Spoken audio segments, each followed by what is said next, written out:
चलो बात करते हैं आज मैथिली शरण गुप्त के जीवन परिचय और उनकी रचनाओं के संबंध में।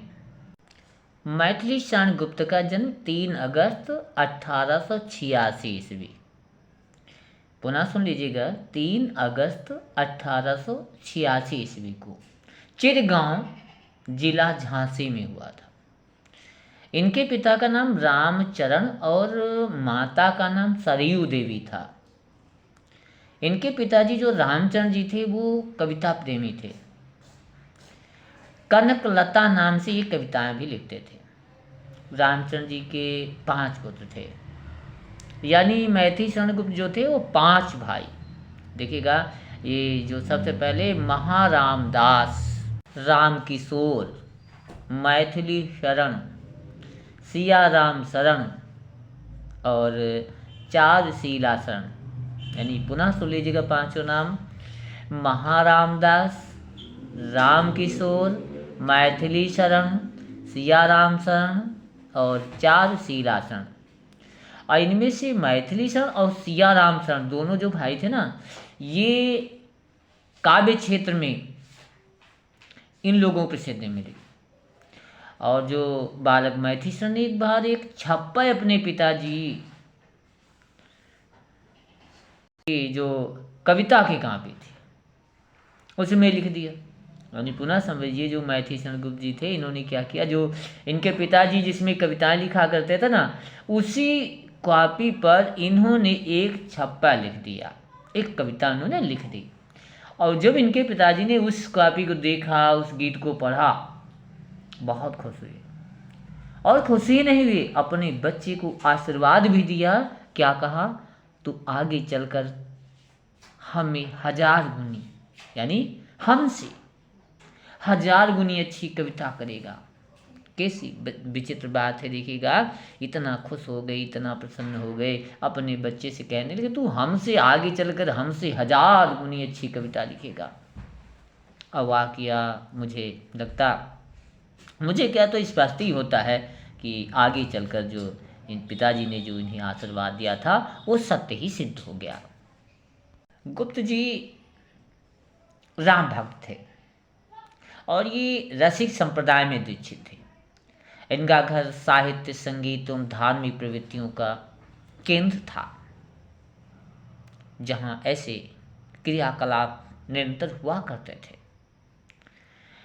अच्छा, जो एक बात है ना कि मैथिली शरण गुप्त जी को जो राम भक्ति मिली वो तो पिता के, माता के आशीर्वाद से, यानी माता पिता सिद्धांत से प्राप्त हुई। कहते चिरगांव कस्बे में प्राथमिक शिक्षा पाने के बाद ही हाई स्कूल की जो परीक्षा के लिए झांसी पढ़ने गए। लेकिन बात यह रही कि 9 वर्ष की आयु में ही उनका विवाह कर दिया गया। तो 13 वर्ष की उम्र में उनके साथ मुंशी अजमेरी के पिता का देहांत हो गया। ध्यान से पुनः सुन लीजिएगा, क्या मतलब बोला, मुंशी अजमेरी के पिता का जो है देहांत हो गया। और थे कौन वो? मुसलमान। मुसलमान होते हुए वो थे कौन? वैष्णव मत से प्रभावित थे। मन से सोचिएगा कितनी विचित्र बात है। तब से वे मुंशी अजमेरी उन्हीं के परिवार में जुड़ गए। किसके? यानी गुप्त के, उन्हीं के सत्संग से। और खास बात तो ये रही कि उन्हीं के सत्संग से गुप्त जी में साहित्यिक संस्कार जगे और उन्हीं के घर पर ही संस्कृत की शिक्षा देने की व्यवस्था की गई। गुप्त जी ने दोहा और छप्पा छंद लिखकर परंपरात्मक काव्यारंभ शुरुआत कर दिया। फिर वे समकालीन विषयों पर भी लेखनी चलाने लगे। और विशेष बात यह रही कि सन 1903 में उनकी पत्नी का देहावसान हो गया, यानी देहांत हो गया। और 2 महीने बाद पिताजी का भी देहांत हो गया। कितनी विचित्र बात है। और अगले वर्ष उनकी माता भी चल बसी। देखिए, परमात्मा को जो मंजूर होता वही होता। और सन 1904 में ही उनका दूसरा विवाह हुआ। उन दिनों पंडित महावीर प्रसाद द्विवेदी सरस्वती पत्रिका का संपादन कर रहे थे। द्विवेदी जी रेलवे की नौकरी करते हुए झांसी में थे, तब गुप्त जी से उनकी भेंट हो गई। अब उनके प्रभाव में आकर गुप्त जी रसी केंद्र नाम से प्राचीन परिपाटी की कविताएं लिखना छोड़ करके क्या किया, आधुनिक खड़ी बोली में रचना करने लगे। सन 1914 में उनकी दूसरी पत्नी का भी देहावसान हो गया। अपने चाचा के आग्रह पर उन्होंने तीसरा विवाह 31 वर्ष की अवस्था में किया। सन 1916 में पुस्तकों के प्रकाशन के लिए एक प्रेस की इन्होंने स्थापना की, जो उन्होंने अपने जीवन पर्यंत चलाया है, और उसी से ही अपनी जो कृतियाँ थी यानी समस्त कृतियाँ थी इस प्रेस से उन्होंने प्रकाशित करवाया। और सन 1930 में गुप्त जी के परम मित्र गणेश शंकर विद्यार्थी की कानपुर के हिंदू मुस्लिम दंगों में निर्मम हत्या की गई, ये तो आपको पता होगा। और सन 1936 में गुप्त जी के स्वर्ण जयंती समारोह के 1.5 सप्ताह पूर्व उनके परम मित्र उपन्यास सम्राट के नाम से जाने पहचाने जाने वाले यानी प्रेमचंद जी का भी निधन हो गया। सन 1937 में गुप्त जी के आजीवन सखा मुंशी अजमेरी का चिरगांव में निधन हुआ। और यही नहीं, सन 1937 में जयशंकर प्रसाद का भी निधन हो गया। प्रसाद जी के प्रति गुप्त जी का प्रगाढ़ प्रेम था यानी ममता थी, पर इतने ही वज्रपात शायद कम नहीं थे। सन 1938 के दिसंबर में पंडित महावीर प्रसाद द्विवेदी का भी निधन हो गया। कम से कम सोचिए कैसे कितने कितने लोग चले गए। और द्विवेदी जी ही गुप्त जी के काव्य व्यक्तित्व के निर्माता थे, एक गुरु के रूप में थे, और इनके जाने पर इनको बहुत बहुत दुख हुआ। सन 1915 में महात्मा गांधी के अफ्रीका लौटने के बाद गुप्त जी पर उनका व्यापक प्रभाव पड़ा, और उन्होंने सन 1914 में भारत भारती काव्य की रचना की थी, जिसके कारण उन्हें राष्ट्रकवि कहा जाने लगा।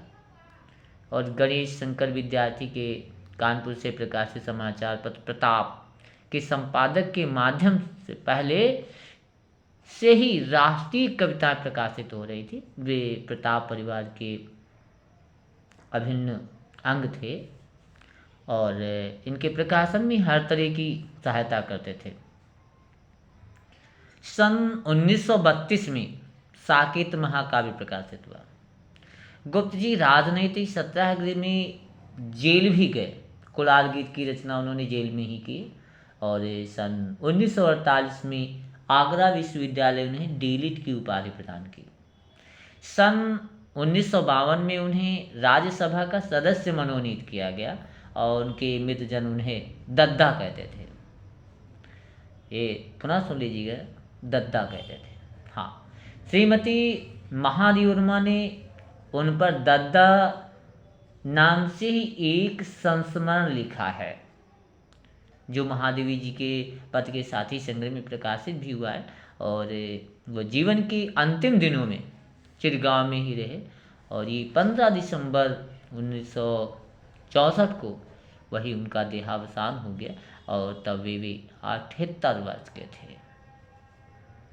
गुप्त जी की रचनाएं देखो इस प्रकार से हैं। देखिए जो काव्य हैं, रंग में भंग, जयदत्त वध, भारत भारती, किसान, वैतालिक, पत्रावली, शकुंतला, लीला, पंचवटी, आर्य पुनः सुने,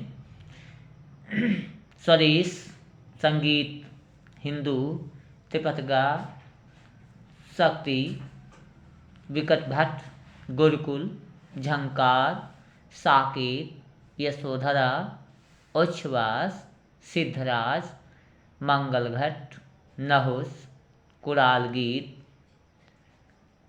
अर्जन और विसर्जन, विश्ववेदना, काबा और करबला, अजित, प्रदक्षिणा, पृथ्वीपुत्र, हिडिंबा, अंजलि और अर्थ, जय भारत, भूमि भाग, राजा प्रजा, विष्णु प्रिया, रत्नावली, स्वास्थ्य और संकेत। इनके जो गीत नाट्य हैं तिलोत्तमा, चंद्रहास, अनक, और जो पद्यानुवाद किया है प्रतिमा, अलमारा, अभिषेक, दूत घटोत्कच, स्वप्नवास दत्ता, विरहिणी वज्रांगना, मेघनाद वध, वीरांगना, प्लासी का युद्ध, मृत संघार, रुबाई से उमर खयाम। कुछ संस्मरण है देखिएगा जो लिखे हैं आगे। मुंशी अजमेरी, श्रद्धांजलि संस्मरण। कुछ इनके विषय में और भी समझ लीजिएगा। देखो गुप्त जी को अनेक सम्मान एवं पुरस्कार भी प्राप्त हुए और 1936 में साकेत महाकाव्य पर इन्हें मंगला प्रसाद पारितोषिक भी प्राप्त हुआ और सरकार द्वारा इन्हें पद्म भूषण की उपाधि प्राप्त हुई। और यही नहीं, गुप्त जी की कविताओं में राष्ट्रीय चेतना और भारतीय संस्कृति के सशक्त स्वर को देखते हुए महात्मा गांधी ने इन्हें जो है राष्ट्र कवि की उपाधि भी प्रदान की। यही नहीं, दीर्घ अवधि तक गुप्त जी भारतीय संसद के सम्मानित सदस्य भी रहे।